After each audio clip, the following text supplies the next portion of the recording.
You will see how the Platino yacht tragedy may lead to new regulations that will cripple the New Zealand and South Pacific yachting business. Hi, I'm Linus. I'm the creator of Sailboat Sailing and the captain of the Sailboat here in the Kingdom of Tonga, one of the favorite destinations for sailors sailing from New Zealand.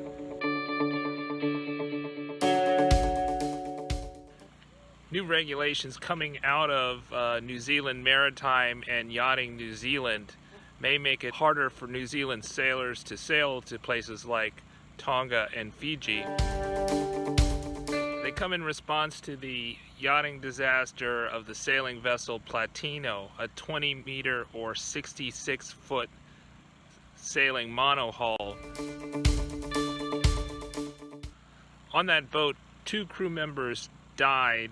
One of the crew members died after he was hit with the main sheet and traveler arrangement, and the other one fell overboard. Maritime New Zealand has imposed new regulations on offshore yachts that, in addition to getting a Category 1 inspection before departure, they also need to have a manual, and their crew needs sea survival certifications. The question is, how will that regulation affect places like Tonga as it becomes harder and harder to legally sail offshore from the country of New Zealand? Is this gross government overreach, or is this prudential regulation? The Platino had its main sail back-winded when it had an accidental jibe under autopilot. That's a very common occurrence in my experience if you are sailing downwind or on a broad reach and you have big seas and you have put on a preventer. For that reason, I often will not put on a preventer, because a back-winded mainsail is a very dangerous situation that creates wild motion in the boat, and it's incumbent on usually the skipper, but any competent crew member, to release the pressure and allow a controlled jibe. But on the huge sailing yacht Platino, no one was able to do that in time before the new main sheet traveler arrangement, which was altered prior to the offshore trip, failed. I think Maritime New Zealand has their head in the sand if they don't think that the alterations to the main sheet traveler arrangement had something to do with this disaster, because the first person who died on that yacht was due to the fact that they had installed the main sheet traveler in front of the wheel instead of above the heads of the crew as it originally was intended. So with the main sheet and traveler dislodged from the boat, one crew member was killed when the main sheet traveler hardware hit him. The second crew member was tossed overboard, and the remaining crew members were unable to get to the wheel and control the wheel so that they could rescue the crew member. There may have been things that the crew could have done that could have saved the life of the man overboard.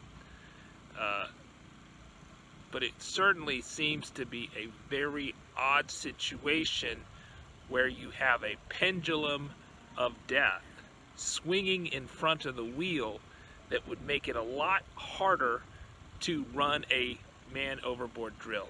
All sailors who want to use New Zealand as a cyclone season home will suffer through these new, unnecessary, burdensome regulations. For instance, they have added a new regulation that says that skippers must have a sea survival course, or percent of the crew must have a sea survival course, which the Platino crew did have. They would have met that regulation had it been enforced when they left. They also received a Category 1 certification before they left. And of course they would, because they for all intents and purposes, had a well-founded yacht with a very, very experienced crew.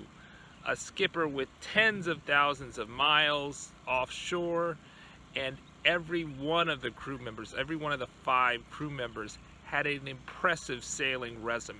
Can be made. I think that all offshore crews should be required to wear life jackets, and that should be mandated by the skipper. And if you want to criticize the skipper for not mandating the use of life jackets and having harnesses and tethers on, which could have saved the man overboard, I think that's true. And certainly, could they have done more to rescue the man overboard? In retrospect, perhaps they could have. But it was certainly an odd situation with that boom of death hanging over them, which made retrieving a man overboard more problematic than in a normal situation. And that boom of death eventually destroyed the rig. The 3 surviving crew members, the captain owner, the owner, and another crew member, were rescued by a cargo ship in 2016, and the Platino was lost. Supposedly, the Platino was purchased by its owners for $4 million, New Zealand. And they spent a year outfitting her almost prior to their departure. I think one of the things that you could criticize them for is possibly they did not have a long enough shakedown period, and the flaws in the main sheet traveler arrangement that was installed might have become more evident had they not gone offshore right away. Unfortunately, who is going to suffer from the Platino disaster besides the families and the persons who lost their lives and the owners who lost their boat? Well, all potential cruising sailors departing from New Zealand are going to suffer in the wake of this disaster for reasons that are not entirely clear. So they're adding the sea service qualification, and they're also adding a requirement that all offshore yachts create a crew service manual. There's no evidence from this disaster that any of that would have saved the lives of the 2 men lost in the Platino disaster. The truth is, sailing from New Zealand is a very dangerous activity, that storms do roll through between the islands of Fiji, New Caledonia, and Tonga, roll through every 4 to 5 days typically, and it is very hard even for the most careful crew to avoid difficult conditions. Although the Platino was really in par for the course conditions of 3-meter waves, something that I would personally try to avoid, but if you're sailing to New Zealand, it's probably impossible to avoid unless you have a very large boat like the Platino. Larger boats are faster. Destroys one of the myths that people have, that bigger boats are safer than smaller boats. In this case, the boom was a ton. It weighed a ton, and once it was dislodged, there was almost nothing that crew, the surviving crew, could do to rein it in until the rig fell completely down and went into the sea. It's bad policy to destroy the yachting industry in New Zealand and irreparably harm it here in places like Tonga, where hundreds of boats come from New Zealand every year, by adding burdensome regulations on cruising sailors. Tonga and Fiji are dependent on the tourism that they get from boats coming north from New Zealand, and it's sad that the defending World Cup champions nation is creating such a hostile environment for offshore cruising sailors.